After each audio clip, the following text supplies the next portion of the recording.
I've been playing pool competitively for the last 4 years. And if I'm being honest, I've been in a slump since November. That's 132 competitive games where my rating has gone down for the last 12 weeks straight. So instead of half trying more advice, I've decided to try 31 tips from master pool instructor Samm Diep. I've broken them into phases where it comes with speed, strategy, alignment, stroke, overall long-term consistency. And for each phase, I'm gonna set up a different shot and hit it over and over again and add one tip at a time. I'm not in any way perfect.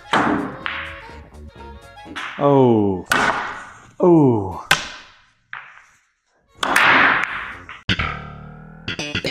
I'm just trying to figure out what will actually help me improve my game and stop going down.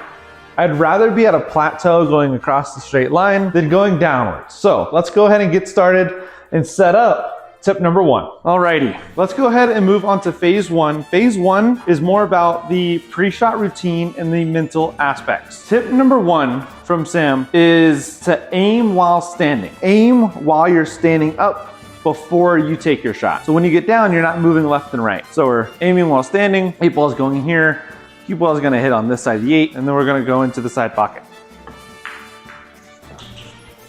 Okay, tip number 1 completed. Now tip number 2, to add on to aiming while standing, we're gonna go ahead and keep our eyes on our target while stepping into the shot itself. So instead of going left and right, aiming down, we are actually gonna look at our shot, aim while standing, and keep our eyes on the target while stepping into the shot itself. Now tip number 3, she wants us to go ahead and look at the shot from the direction we're shooting it. So this is the direction we're shooting the 8 ball. She wants us to come over here physically, look at the shot while we're standing, while we're still aiming, and before we step into the shot, we're gonna go ahead and keep our eyes on the 8 ball, right? Tip 1, 2, and 3. Alrighty, so the idea with this is tip 1, I'm gonna get the most practice with, right? Tip 2, I'm gonna get the second most practice with, because I'm gonna go ahead and keep adding to it, but mentally and physically, I'm gonna do every tip in order and try and memorize them as I would if I was in the game. Tip number 4 is deciding on angle, speed, and spin before going down on the shot. So with this shot, let's do medium speed, straight top spin, and we know our angle. We do know our angle already. We have decided that while we're standing. We're gonna step into the shot here. There it is. Oh, I almost got a twofer. Tip number 5 is to let our eyes settle longer on the target before pulling the trigger. So this one is when you're already down and you're kind of going back and forth between the cue ball, 8 ball, and pocket. So just keep your eyes on the 8 ball a little bit longer. Settle there before finally your last stroke. Step into the shot, settle on the 8 ball. I do like the way that one feels, so that kind of makes me think I don't do that already. Tip number 6 is to remember to breathe. Remembering to breathe kind of grounds me and brings me back into reality for a second. Remembering to breathe. Settling a little bit longer on the 8 ball before pulling the trigger. For tip number 7 is to reset when you're not fully committed. So you must be fully committed to the shot, and if you're not fully committed, stand up, go again through tips number 1 through 6, aiming while you're standing, looking at the shot in the direction you're hitting it, remembering to breathe, you're committing to angle, speed, and spin. Make sure when you step into your shot, you're looking at your target ball. You're gonna settle your eyes on your target before you pull the trigger. You're gonna be fully committed. So let's go ahead and do that shot again.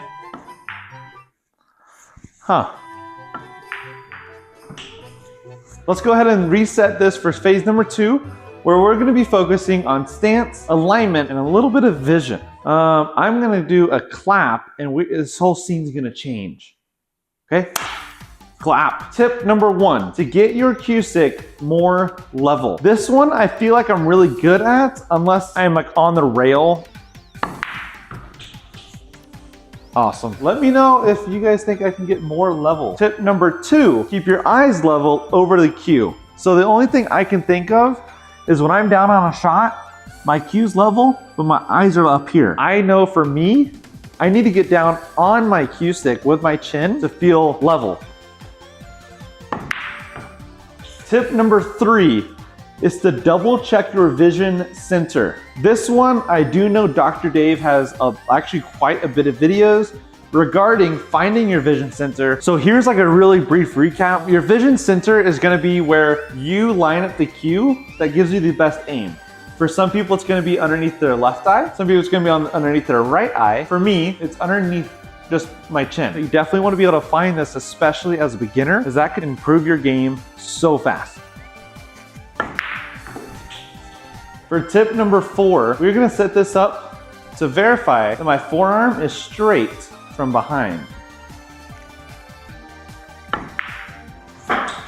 Okay, I think what's best is to figure out this with a camera or having a buddy record you with a camera and then putting a line from the top of your elbow to your cue. So tip number 1 was to keep our cue level. I feel like I do that naturally. Tip number 2 was to get our eyes level over the cue. I think I'd also do that one naturally. Tip number 3 is to double check your vision center. This one you don't have to do every single shot. Tip number 4 is making sure that your forearm is vertical, straight up and down, not left or right of your grip hand. And now tip number 5 is to aim for a specific part of the pocket. One thing I hear is the left side, the right side, or dead center. Let's go ahead and aim for the left side of the pocket on purpose. And once we can master this, shot, I think this is gonna be super beneficial, especially when the pocket is blocked.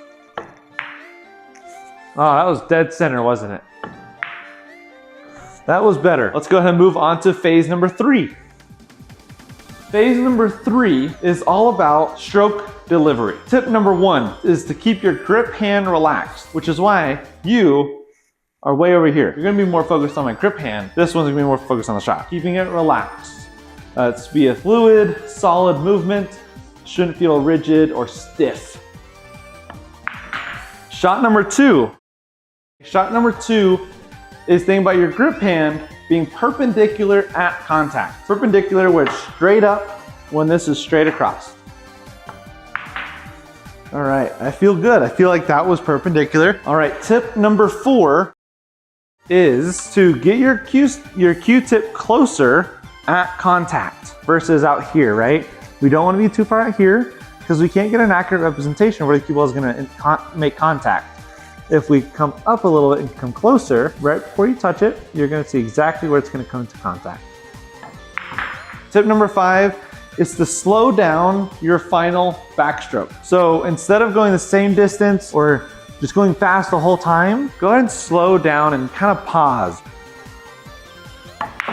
And tip number 6 is actually ironic that we were just talking about this, to always accelerate through the ball. Always accelerate through the ball. Gonna do that here.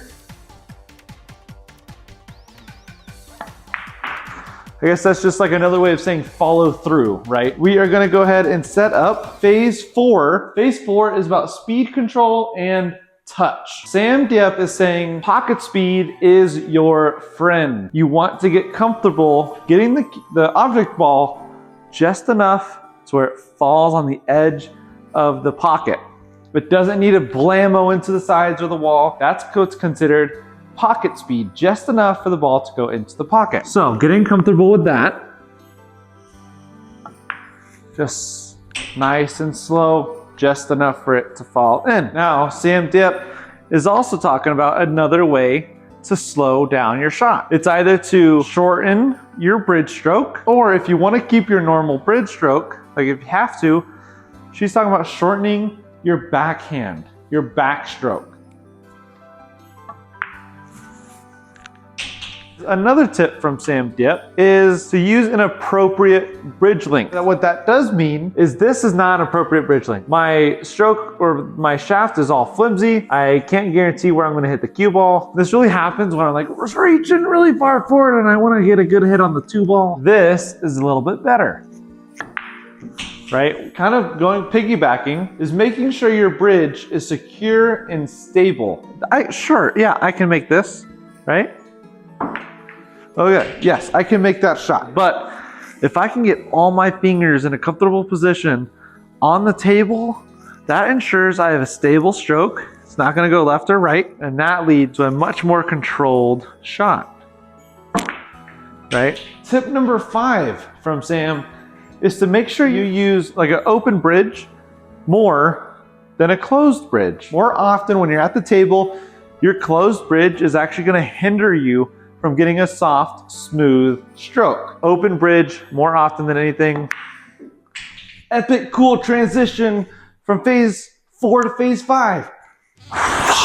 Phase 5, tip number 1. Don't think this is in a good spot. Hold on. Phase 5, tip number 1. Have a plan for a minimum of your third shot. Phase 5 is about strategy and decision making. Tip number 2 is when in doubt, look for a defensive shot. See if there is one that you can get the cue ball in a tricky position that will actually stop your opponent from moving forward. Tip number 3, learn a new shot. Whether it's defensive, offensive, trick shot, something really cool, cut angles, jump shot, a lot of different options, right? A lot of different ideas. Change up your environment a little bit by learning a new shot on a different game. Tip number 4 is talking about spending an hour learning the diamond systems. There's so many out there. Learning the diamond systems and spending an hour is gonna be super beneficial when you need to kick, bank, or even carom, honestly. Another tip is watching a professional match and actually paying attention